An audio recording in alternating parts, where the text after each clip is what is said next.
The simple child shelters a couple in the storm, without knowing they were hidden billionaires. Tommy felt his heart tighten as he listened to the thunder growing louder outside. Rain had already begun dripping through the roof of the small house he shared with his Grandma Betty, in the Hope district of Charleston. At 7 years old, he already knew storms like this always brought trouble for them. That's when he heard 3 knocks on the old wooden door. Tommy hesitated for a moment, glancing toward the room where his grandmother slept restlessly. She had spent the whole day coughing, and the medicine had run out last week. Still, the boy opened the door. 2 adults stood on the porch, completely drenched. The man looked about 40 with dark hair plastered to his forehead, holding the hand of a woman the same age who was shivering from the cold. Even soaked, their clothes looked different from what Tommy was used to seeing in the neighborhood. "Please, child," the woman said, her voice trembling. "Could we take shelter here until the storm passes?" Tommy didn't think twice. He swung the door wide open and motioned for them to come in. "Of course you can. Grandma always says we gotta help those in need." The couple stepped into the small living room, where only 2 candles lit the space. The flickering yellow light danced on the peeling walls, revealing a humble but tidy home. Tommy rushed to the only cabinet and grabbed the 2 towels they owned. "Here, so you can dry off a little," the boy offered. The man, who introduced himself as Richard, took in every detail of the house.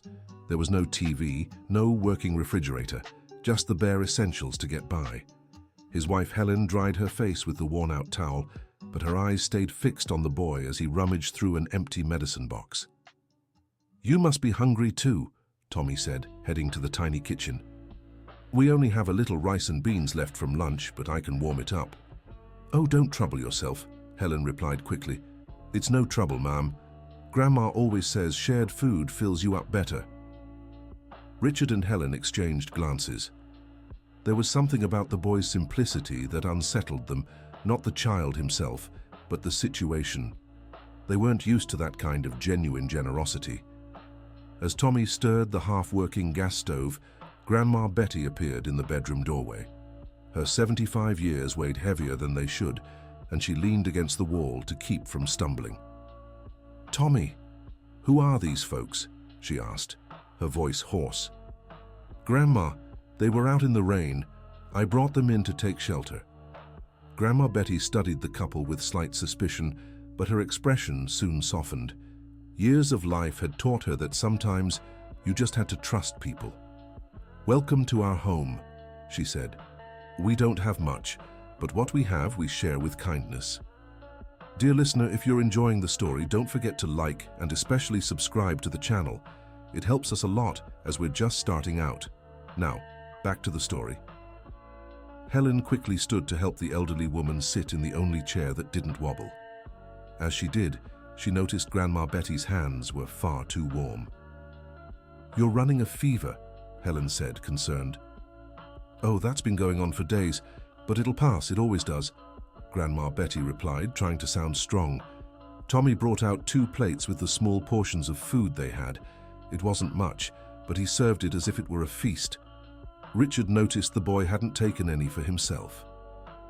"Aren't you going to eat?" Richard asked. "I ate earlier," Tommy lied, though his stomach growled softly. Helen felt a pang in her chest.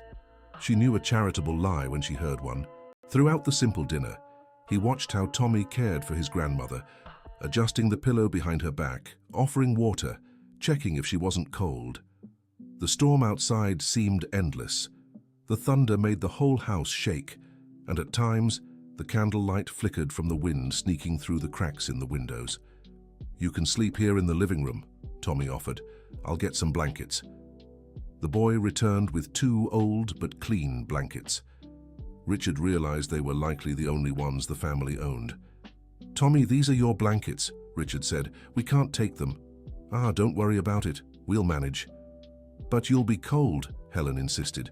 "We're used to it. Besides, you're our guests." Grandma Betty coughed more and more, and Tommy went to fetch an herbal tea he had prepared earlier. While he tended to his grandmother, Richard took the chance to whisper to Helen. "Helen, this isn't right," he murmured. This boy is giving us everything he has and they clearly have nothing. I know, Richard, but look how naturally he acts. It's not out of obligation.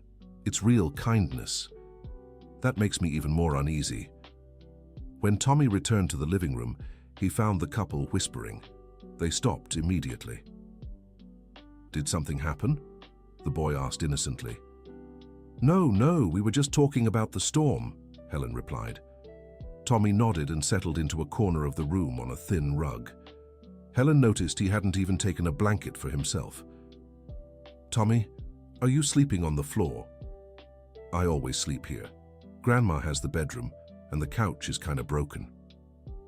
During the night, Richard woke to the sound of Tommy moving around. The boy had gotten up several times to check on his grandmother, who was coughing badly. At one point, Richard pretended to still be asleep and watched Tommy wet a cloth to place on Grandma Betty's forehead. "Grandma, you gotta get better," Tommy whispered. "Tomorrow I'll sell more flowers at the square to buy the medicine you need." Richard felt like he'd been punched in the gut. That 7-year-old boy was working, selling flowers to buy medicine for his sick grandmother. The next morning, the storm had passed, but the sky was still cloudy. Tommy woke before everyone and went to the kitchen to prepare a simple breakfast. Helen woke to the smell and found the boy humming softly as he stirred the pot. "Good morning, Tommy." "Good morning, Mrs. Helen. Did you sleep well?" "Yes, thank you. And you? I saw you got up a lot last night." Tommy shrugged. "Grandma didn't have a good night, but she'll feel better today." Helen noticed Tommy spoke with a confidence that tried to mask his worry. It was as if the boy forced himself to believe everything would be all right. Richard joined them, and Tommy served coffee for the three. Again, there wasn't enough for everyone, but the boy insisted the guests have theirs first. "Tommy, we need to leave today," Richard said. "Thank you so much for everything." "You don't have to thank me. It was a pleasure having you here." Richard pulled out his wallet and tried to leave some money, but Tommy stopped him. "No, Mr. Richard, we don't take money for helping people. But Tommy, at least let us help with something. You already helped by being kind and respectful to us. That's worth more than any money." Helen felt her eyes welling up. She'd never encountered such purity of heart before. Before leaving, Richard noticed one of the house's windows had a cracked pane and some roof tiles were out of place from the previous night's storm. "Tommy, can I take a look at these issues? I know a bit about repairs." Don't worry about it, Mr. Richard. We'll figure it out." "It wouldn't hurt for me to take a quick look." Tommy hesitated but eventually agreed. While Richard improvised some repairs with the few materials available in the backyard, Helen chatted with Grandma Betty. "You have a very special grandson," Helen remarked. "Oh yes, Tommy is the light of my life. Ever since his parents passed, he's been by my side every moment. You two take care of each other." "Truth is, he's the one taking care of me. That boy has a heart bigger than the world. He works selling flowers in the town square every day to bring food to the table." Helen felt a lump in her throat. "What about school?" "He goes in the afternoon. In the morning, he sells flowers. In the afternoon, he goes to school. And at night, he takes care of me." My, what a responsibility for such a young child. I always tell him he should play more, be more of a kid. But he says he likes taking care of me, that we're family, and family looks out for each other. When Richard finished the basic repairs, Tommy appeared with a small basket of flowers. "I'm heading to the square to sell these. Would you like to come with me? I can show you the way out of town." The couple agreed. During the walk, Richard and Helen noticed how Tommy knew everyone in the Hope District. He greeted neighbors, asked about one's children, another's health. It was as if, despite his young age, he was a respected figure in the community. In the central square of Charleston, Tommy settled into a corner and began arranging his flowers. They were simple but arranged with care. Helen noticed he had made small bouquets and handwritten little notes for each one. "Tommy learned to write very early," explained a woman selling bread at the square. "He writes these notes to make people feel special when they buy his flowers." Richard watched silently. There was something deeply touching about that child's dedication. "How many flowers does Tommy sell a day?" Helen asked the woman. "It depends. Sometimes he sells them all and makes about $15, sometimes less. But he never gives up. He always comes back the next day. Helen did the math in her head. $15 a day wasn't even enough for food, let alone Grandma Betty's medicine. Tommy approached them with a small bouquet. "Mrs. Helen, this is for you, to thank you for being so kind yesterday." "Tommy, but these flowers are your livelihood. You were special to me and Grandma. Special flowers for special people." Helen held the bouquet carefully, as if it were the most precious gift she'd ever received. Richard stepped away and made a quick call. Helen couldn't hear the conversation, but noticed he seemed agitated and spoke in a low voice. "We have to go," Richard said when he returned. "Tommy, thank you so much for everything. You're a very special boy." "Thank you, Mr. Richard. If you need anything, you know where we live." The couple walked away, but Helen turned back one last time to wave at Tommy. The boy was focused on arranging his flowers, humming the same tune she'd heard in the kitchen that morning. 2 blocks later, Richard stopped the car. "Helen, I can't stop thinking about that boy." "Neither can I, Richard. He's made me think about so many things. You know what bothers me the most? We've spent our whole lives accumulating money, fighting over business, worrying about profits, and then a 7-year-old child comes along who's richer than we are. Richer how? Richer in heart, Helen. Richer in generosity. Richer in love." Helen nodded silently. She'd been thinking the same thing. "Richard, what do you think about staying in town a few more days?" "I was thinking the same thing. I need to understand how that boy can be so whole at such a young age." Richard agreed. They drove to the only hotel in town, a simple but clean place. For the rest of the day, they couldn't stop talking about Tommy and Grandma Betty. "Did you see how he shared his food?" Helen remarked, "and how he spoke about his grandmother? With so much love, so much patience. He takes care of her better than many adults would." "Helen, you know what impressed me the most? When he refused our money, he truly didn't want anything in return. That made me think a lot about what we do with our lives, Richard." That night at the hotel, neither of them could sleep well. They had known each other for over 20 years, 15 of them married, and they could tell when something had deeply moved the other. "Richard, can I ask you something?" "Of course. When was the last time you did something for someone without expecting anything in return?" The question hung in the air for a long time. "Helen, to be honest, I can't remember." "Me neither." "And did you see how that boy did it so naturally, like it was the most obvious thing in the world?" "I did. And you know what struck me the most? He was genuinely happy to help us." The next morning, they decided to go back to Tommy and Grandma Betty's house. When they arrived, they found the boy in the yard, hanging some clothes on the line. "Mr. Richard! Mrs. Helen!" Tommy exclaimed, running to greet them. "I thought you'd already left." "We decided to stay in town a few more days," Helen explained. "We came to see how you're doing. Grandma's feeling a little better today. Would you like to come in for some coffee?" This time, Richard and Helen insisted that Tommy join them for coffee. During the conversation, Grandma Betty shared a bit more about her life and her grandsons. "After I lost my daughter and son-in-law in a car accident, I became responsible for Tommy. He was only 3 years old," the elderly woman recounted. "At first, I didn't think I could raise a child at my age with my financial situation. But you raised a wonderful boy," Helen said. "Oh, but he's the one who taught me how to live. Tommy's always been like this since he was little. Generous, kind, responsible."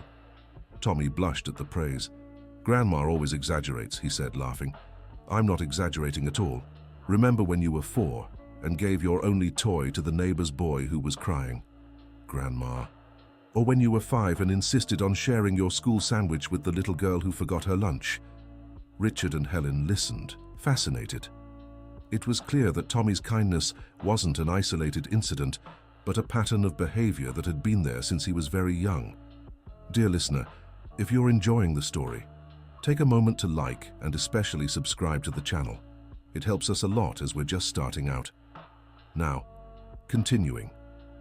After coffee, Tommy got ready to go to the square to sell his flowers. Richard asked if he could join him again. "Of course, Mr. Richard. Company is always welcome." On the way, Richard asked a few questions about Tommy's routine. "How did you learn to make these flower arrangements?" Oh, Mrs. Flowers from the florist taught me. At first I just sold loose flowers, but she said if I made pretty little arrangements, people would pay a bit more. And the little notes? That was my idea. I like to write, and I thought if I wrote something kind, people would be happier with the flowers. Richard picked up one of the notes and read, "May this flower bring a smile to your day, just as you've brought a smile to mine." Tommy, did you write this? I did. Do you like it? It's very beautiful. I like imagining people receiving the flowers and smiling. I think it makes the world a little better. Richard looked at that 7-year-old boy and wondered how a child could have such a pure yet wise view of the world. In the square, Tommy greeted all the vendors as if they were one big family. Richard noticed an informal support network among these simple folks. "Tommy, if you ever need anything, you can count on me," offered old Joe, who sold fruits. "Thank you, old Joe, but we're doing just fine." "Stubborn kid," grumbled the fruit vendor, though affectionately, just like his grandma. Throughout the morning, Richard watched Tommy interact with customers. He treated everyone with the same kindness, no matter how much money they had or how they were dressed. An elegant lady approached the spot where Tommy was selling his flowers. "Boy, how much for this bouquet?" $5, ma'am." The woman eyed the flowers with disdain. $5 for this? These flowers aren't even that pretty." Tommy didn't flinch. "You're right, ma'am. They're not the prettiest flowers in the world, but they were made with care and the little note is special for each person." "What note?" Tommy showed the small paper tied to the bouquet. The woman read it and her expression changed. "You wrote this?" "I did. For you." The woman fell silent for a moment, then pulled $10 from her purse. "Keep the change." After she walked away, Richard asked, "Tommy, why weren't you upset when she insulted your flowers?" "Oh, Mr. Richard, sometimes people are sad and end up saying things they don't mean. There's no use getting mad about it." "But she was rude to you." "She was, but then she changed. Sometimes people just need to remember someone cares about them." Richard was struck by the boy's emotional maturity. By late morning, Tommy had sold nearly all his flowers. He carefully counted the money, $18. "Today was a good day," he said, smiling. "What will you do with the money?" "I'll buy some medicine for Grandma Betty, and if there's any left, I'll get ingredients for lunch." Richard walked with Tommy to the pharmacy. There, he witnessed a scene that troubled him. "Dr. Jenkins, I came to get Grandma Betty's medicine," Tommy told the pharmacist. "Tommy, you know this medicine costs $40. Do you have that much?" The boy lowered his head. "I only have 18, doctor, but I'll bring the rest tomorrow." "Tommy, I've told you before, I can't sell medicine for half the price. It's against the rules." "But Grandma really needs it, Dr. Jenkins." "I understand, son, but I can't break the rules." Richard watched, unsure what to do. Tommy left the pharmacy visibly sad but trying to hide it. "Tommy, what now?" "Oh, don't worry, Mr. Richard. Tomorrow I'll sell more flowers and get the money." "But what if your grandma needs the medicine today?" "We'll figure it out. We always do." Richard couldn't hold back. He returned to the pharmacy. "How much is the medicine?" the boy wanted. $40. Richard paid for the medicine and asked the pharmacist to call Tommy back. "Tommy, a discount just popped up in the system. The medicine will only cost $18 after all." Tommy looked suspicious. "Are you sure, Dr. Jenkins?" "Absolutely. Sometimes it happens." Tommy paid the $18 and left the pharmacy beaming. Once they were outside, he said to Richard, "Mr. Richard, do you really think that was a discount?" Richard hesitated. "Why do you ask?" "Because I've never seen a discount like that at Dr. Jenkins's pharmacy." And he looked at you funny. Tommy stopped and looked Richard straight in the eye. "You paid for the medicine, didn't you?" Richard sighed. "I did." "Why?" "Because I wanted to help." Tommy stayed quiet for a long time. "Mr. Richard, you're a good person, but we can't accept charity." "Tommy, it's not charity. It's one friend helping another. But we barely know each other. Sometimes we don't need to know someone long to care about them." Tommy thought about Richard's words. "If it were the other way around and you needed help, would I help you too?" "I'm sure you would." "All right then, but next time ask before helping, okay?" Richard smiled. "Deal." On the way back home, Tommy told Richard about his plans for the future. "When I grow up, I want to have a big flower shop. Then I can help others like Mrs. Flowers helped me." "What kind of help would you like to give?"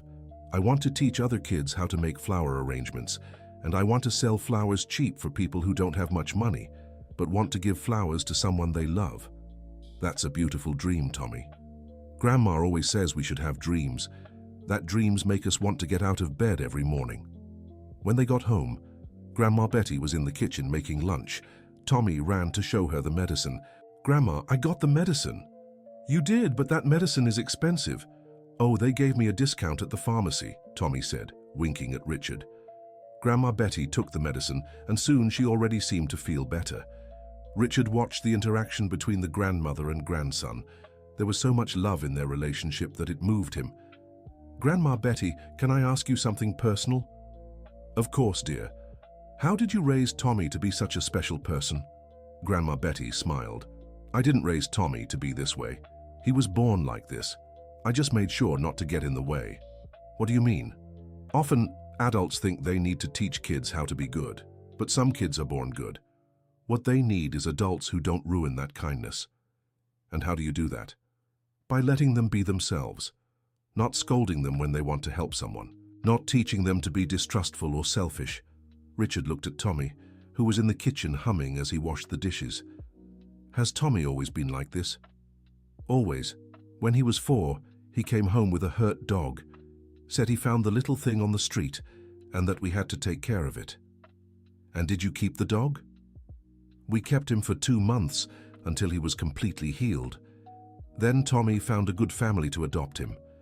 But during those 2 months, Tommy shared his own food with the dog." "Wow. I always knew Tommy was special.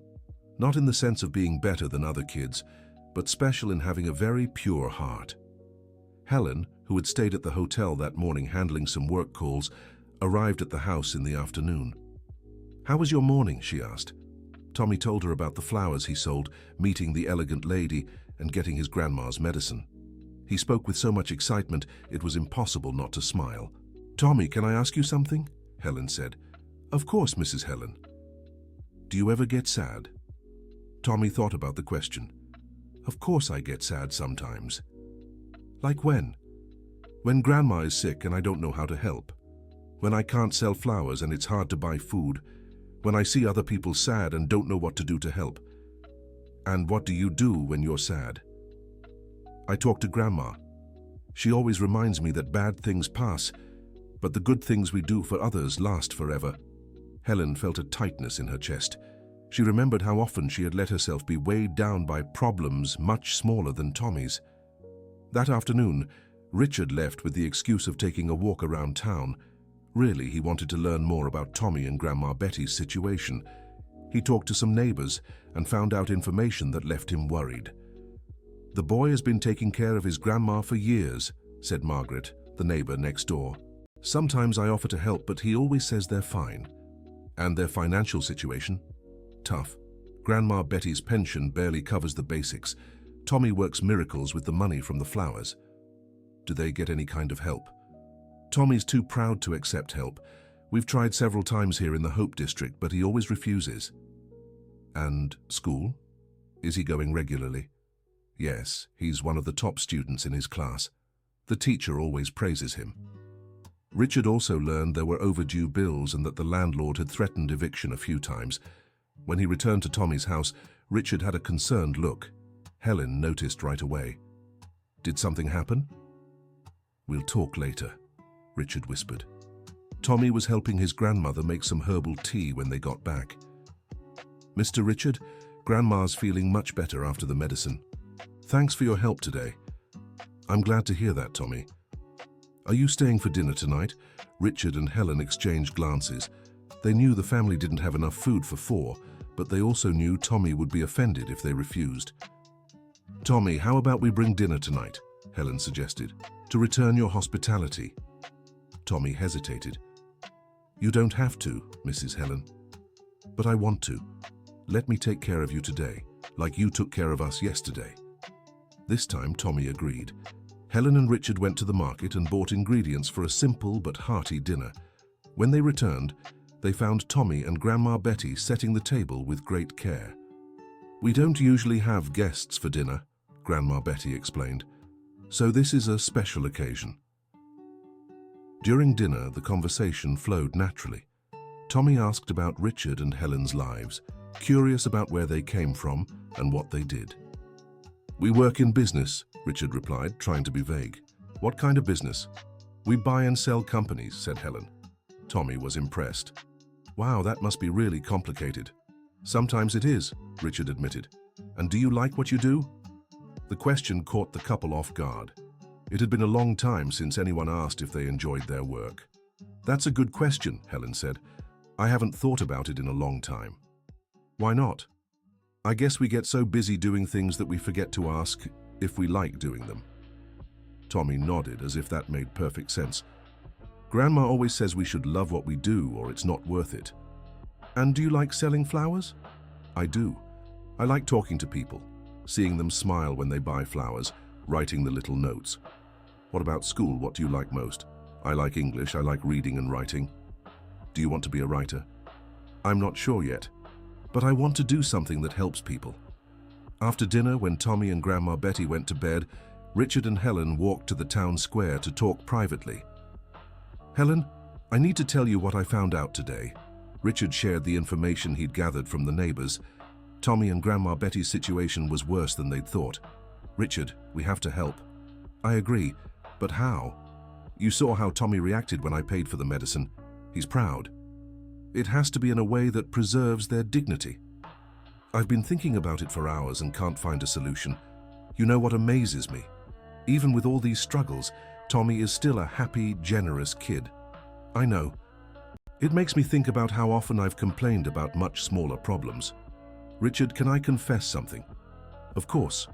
Note: the translation strictly follows the provided cultural mappings and maintains the original structure, tone, and style as instructed. "Meeting Tommy has been making me rethink a lot of things in my life." "How so?" "We have so much money, Richard. So much that we don't even know exactly how much we have. And yet, we're not even half as happy as that little boy." "I've been thinking the same thing. We've spent our whole lives believing success was about accumulating possessions, closing deals, making more money. And then a 7-year-old kid comes along who's richer than us in everything that truly matters." They walked in silence for a while, each lost in their own thoughts. "Helen, can I ask you something?" "Of course."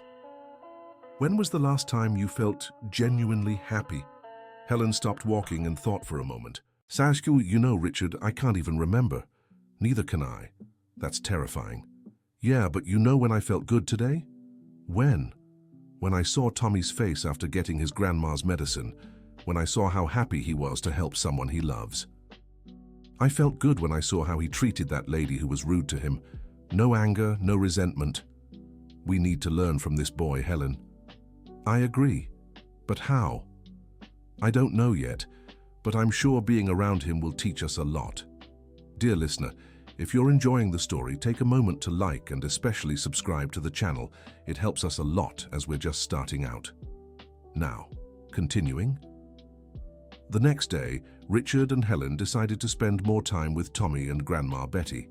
When they arrived at the house, they found Tommy in the backyard, tending to a small makeshift garden.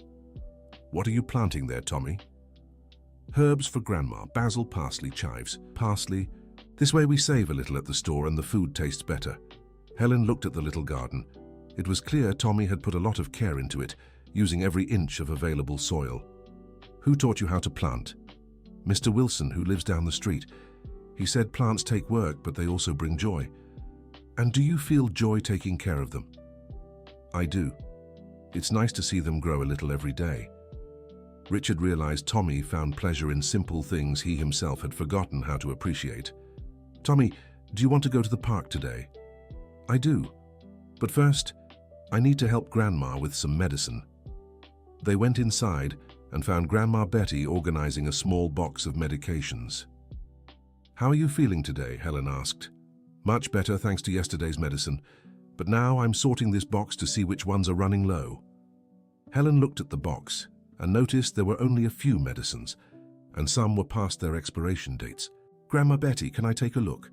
The elderly woman handed her the box, and Helen began separating the expired medicines from the ones still good. "These are expired," Helen said, showing 3 bottles.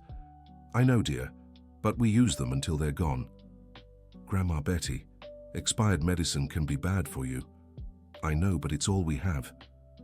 Tommy watched the conversation quietly. Helen noticed he was worried, but trying not to show it. "Grandma Betty, what if we went to the doctor to see which medicines you really need?" Richard suggested. "Oh, son, doctors are expensive, and the clinic is always packed. We wait all day and sometimes don't even get seen." "What if we found a private doctor who could see you?" Tommy spoke up. "Mr. Richard, private doctors are really expensive. We can't afford that." "Tommy, what if it was a doctor friend of mine who could see your grandma without charging?" Tommy looked skeptical. "You have a doctor friend here in Charleston," Richard quickly improvised. "Not here, but I can call a doctor I know and ask him to recommend someone in town." "And would that person see Grandma for free?" "Sometimes doctors do that, Tommy. They call it volunteer work." Tommy thought about the offer. "Grandma, what do you think?" "If it won't bother anyone, I think it would be nice." "Then it's settled," agreed Tommy. "But if they charge anything, we can't pay." "Understood," said Richard. Truthfully, Richard was planning to pay for the appointment without Tommy and Grandma Betty knowing. He left the house with the excuse of making the call and managed to schedule an appointment with one of the best geriatric specialists in the area for the next day. When he returned, Tommy was already getting ready to go to the square. "I got it scheduled for tomorrow morning," Richard informed. "Really? That was fast," Tommy exclaimed. "Sometimes you get lucky," Richard replied, avoiding details. At the square, Tommy set up his flower stand as usual. Helen noticed he had put extra care into the arrangements and little notes. "Tommy, why do you always write different notes?" "Because every person is different, Mrs. Helen. Everyone deserves special words. But it must be a lot of work to write a note for each arrangement. It's a little extra work, but it's worth it. When people read them, they smile. And a smile is the most beautiful thing in the world." Throughout the morning, Helen watched Tommy interact with various customers. Each exchange was unique, personalized. The boy seemed to have a special gift for sensing what each person needed to hear. A middle-aged woman approached the stand with a sad face. "Young man, do you have any pretty flowers? They're for the cemetery." Tommy immediately adjusted his approach. He picked the most beautiful flowers he had and made a special arrangement. "Was this person special to you?" he asked gently. "She was my mother. Today marks a year since she passed." "Then these flowers are for someone very special. I'll make the most beautiful arrangement I know how." Tommy worked carefully, and when he finished, he wrote a note unlike the others, "For someone who is still loved and remembered fondly." The woman read the note and began to cry. "Thank you, young man. That's exactly what I needed to read today." After she walked away, Helen asked Tommy, "How did you know what to write for her?" "I saw she was sad. When people are grieving, they need to remember that love never ends." "Who taught you that?" "Grandma. When my parents died, she said they'd always live in my heart, and that all the good things they taught me would stay with me forever." Helen was moved by the wisdom of this 7-year-old boy. During lunch, which they ate at the square with sandwiches Helen had bought, Tommy shared his plans to expand the flower business. "I want a bigger stand with more flower varieties, and I want to hire other kids to help." "Why other kids?" "Because there are lots of children in the Hope District who need to work to help their families. If I had a bigger stand, I could give them jobs." "You've already thought about this at 7. "I think about a lot of things. Grandma always says we should plan for the future but not forget to live in the present." Richard grew increasingly impressed by Tommy's entrepreneurial and social mindset. "Tommy, do you know how much money you'd need for a bigger stand?" "Not exactly, but it must be a lot, more than I can save selling flowers." "What if you could get that money? How would you do it?" "Oh, I'd go to the bank and ask for a loan, but I don't think they lend money to kids." "True, but when you grow up, it could be an option." "Yeah, when I grow up, I'm going to work hard to make this dream come true." That afternoon, when they got back home, they found Grandma Betty all worked up. Tommy, a man came by looking for you. What man, Grandma? He said he was from the school. Told me you've been skipping classes. Tommy was confused. But Grandma, I haven't missed a single class this week. I told him that, but he insisted. Said you need to go to school early tomorrow to talk to the principal. Richard and Helen exchanged worried glances.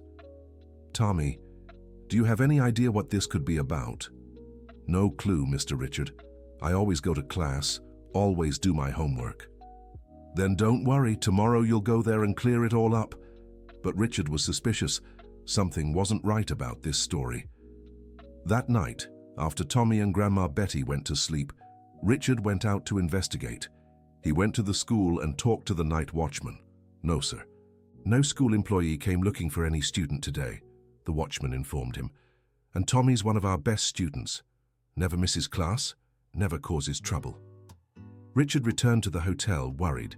He told Helen what he'd discovered. Helen, someone lied to Grandma Betty. No school employee came looking for Tommy. But who would do that? And why?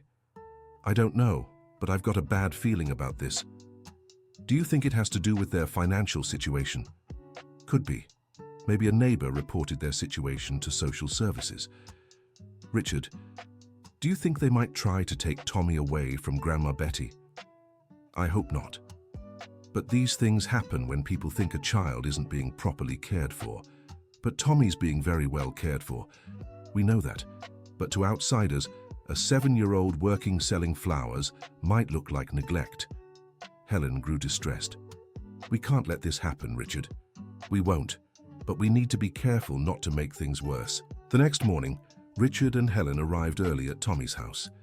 They wanted to go with the boy to school to make sure everything got cleared up. Good morning, Tommy. How'd you sleep? Slept okay, but I'm a little worried about this school business. We're going with you to sort it all out. You'd really do that? Of course, friends look out for each other. Tommy smiled, relieved he wouldn't have to face the situation alone. Before leaving, Richard remembered the doctor's appointment he'd scheduled for Grandma Betty. Grandma Betty, you didn't forget about your doctor's appointment today. Didn't forget, son. But now with this school confusion, the appointment's just in the morning. You'll be free by afternoon. Tommy was torn between going with his grandma to the doctor and sorting out the school situation. Mr. Richard, I think I better go with Grandma to the doctor. The school can wait. Tommy, how about if I go with your grandma to the doctor and Mrs. Helen goes with you to school? Tommy hesitated. You'd do that? Of course, that way we solve both problems at once. Okay, but promise you'll take good care of Grandma. I promise. Richard accompanied Grandma Betty to the doctor's office.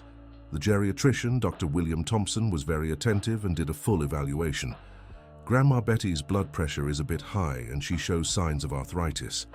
Nothing too serious, but we need to adjust her medication, the doctor explained.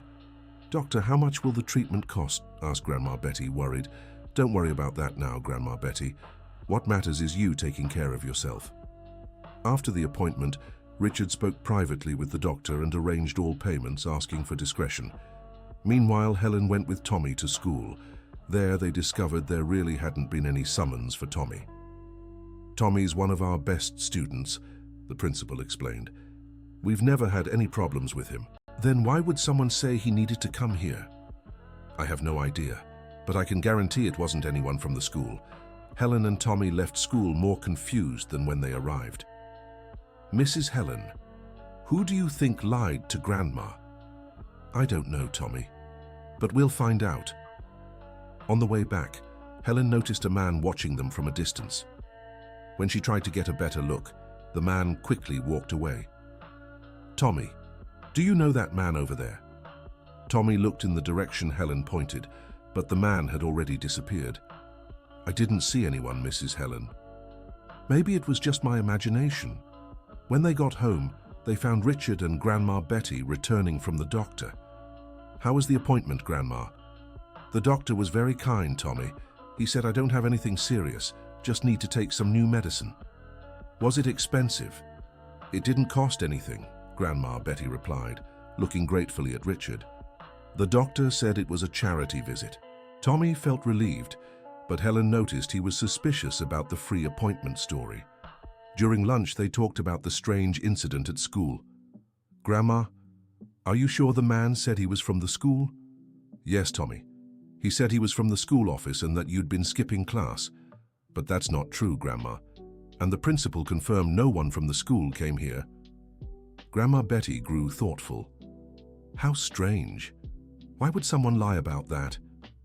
Richard and Helen were also puzzled. Something suspicious was going on. In the afternoon, when Tommy went to the square to sell flowers, Richard decided to stay nearby and watch. He wanted to make sure nothing strange would happen.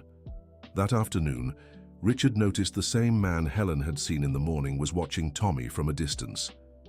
This time, Richard got a clear look at him. A middle-aged man in simple clothes, but with an air of someone who was there for a specific purpose. Richard discreetly approached the man. "Excuse me, are you looking for something?" The man startled. No, just passing through." "I saw you watching the flower boy." "Flower boy? Oh yeah, he's always here. Just curious." "Curious about what?" The man grew visibly uncomfortable. "Nothing specific. I need to go." The man hurried away, but Richard managed to follow him for a few blocks. He saw him enter a small house at the end of Hope District. When he returned to the square, Richard told Helen what he'd seen. "Helen, something strange is going on. Do you think that man has something to do with the lie about the school?" "I think so, and I'm worried about his intentions." "We need to protect Tommy and Grandma Betty." "Agreed, but without causing panic. Let's keep an eye out." When Tommy finished selling flowers for the day, they walked home together. On the way, Richard tried to see if Tommy had noticed anything unusual. "Tommy, do you know everyone who hangs around the square? Most of them, why?" "I saw a man watching you today, but he didn't seem like a customer." Tommy thought for a moment. "Oh, that must be Mr. Edwards. He showed up a few days ago. Said he was looking for work in the area." "Did he talk to you?" "Yeah. Asked a lot of questions about my family, where we live, about Grandma." Richard and Helen exchanged worried glances. "What kind of questions?" "He asked if Grandma takes good care of me, if I always go to school, if we have relatives in other towns." "And you answered?" "I told him Grandma takes great care of me, I always go to school, and we don't have family anywhere else." Richard felt a chill in his stomach. That man was clearly investigating Tommy's situation. "Tommy, if that man shows up again asking questions, you come get me, okay?" "Okay, Mr. Richard." "But why are you worried, sir?" "It's just a precaution. Sometimes strangers ask questions for reasons that aren't good." That night, Richard and Helen had a serious talk about the situation. "Richard, I think someone is investigating to try to take Tommy away from Grandma Betty." "I think so too.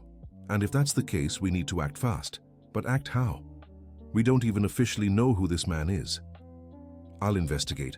Tomorrow I'll go to the house where he entered and find out who he is and what he wants."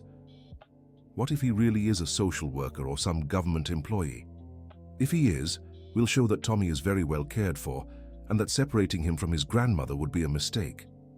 "Richard, what if they don't care about our opinion?" "Then we'll have to use our influence." "Our influence, but they don't know who we are." "Maybe it's time to tell the truth about who we are." Helen fell silent for a moment. "Richard, are you suggesting we reveal our identity?" "If it's necessary to protect Tommy, yes. But what if they think we're lying, or that we have ulterior motives?" "We'll show that our only intention is Tommy's well-being." "Are you sure about that?" Helen's question caught Richard off guard. "What do you mean?" "Richard, we're so emotionally involved with this family that maybe we're not seeing things clearly." "Helen, what are you trying to say?" "I'm saying maybe we should stop and think if we really want what's best for them, or if we just want them to make us feel better about ourselves." Richard was shocked by Helen's words. "You think we're being selfish?" "I don't know, Richard, but I think we need to ask ourselves, what's really best for Tommy? Staying with his grandmother in financial hardship, or having the chance for a better life with a family that can offer better conditions?" "Helen, you've seen how much Tommy loves his grandmother. You've seen how they take care of each other. I have, but I've also seen them struggle, that his grandmother is sick, that Tommy works instead of playing. But he's happy." "Yes, he's happy. But would he be less happy if he had guaranteed food, quality education, and medical care? Richard fell silent, reflecting on Helen's words. Helen, are you suggesting we shouldn't interfere? I'm suggesting we should be sure our actions are truly for their good and not just to satisfy our own need to feel useful. The conversation left Richard uneasy. Helen had touched on an issue he didn't want to face. Were they helping Tommy out of genuine love or to fill a void in their own lives? End of story.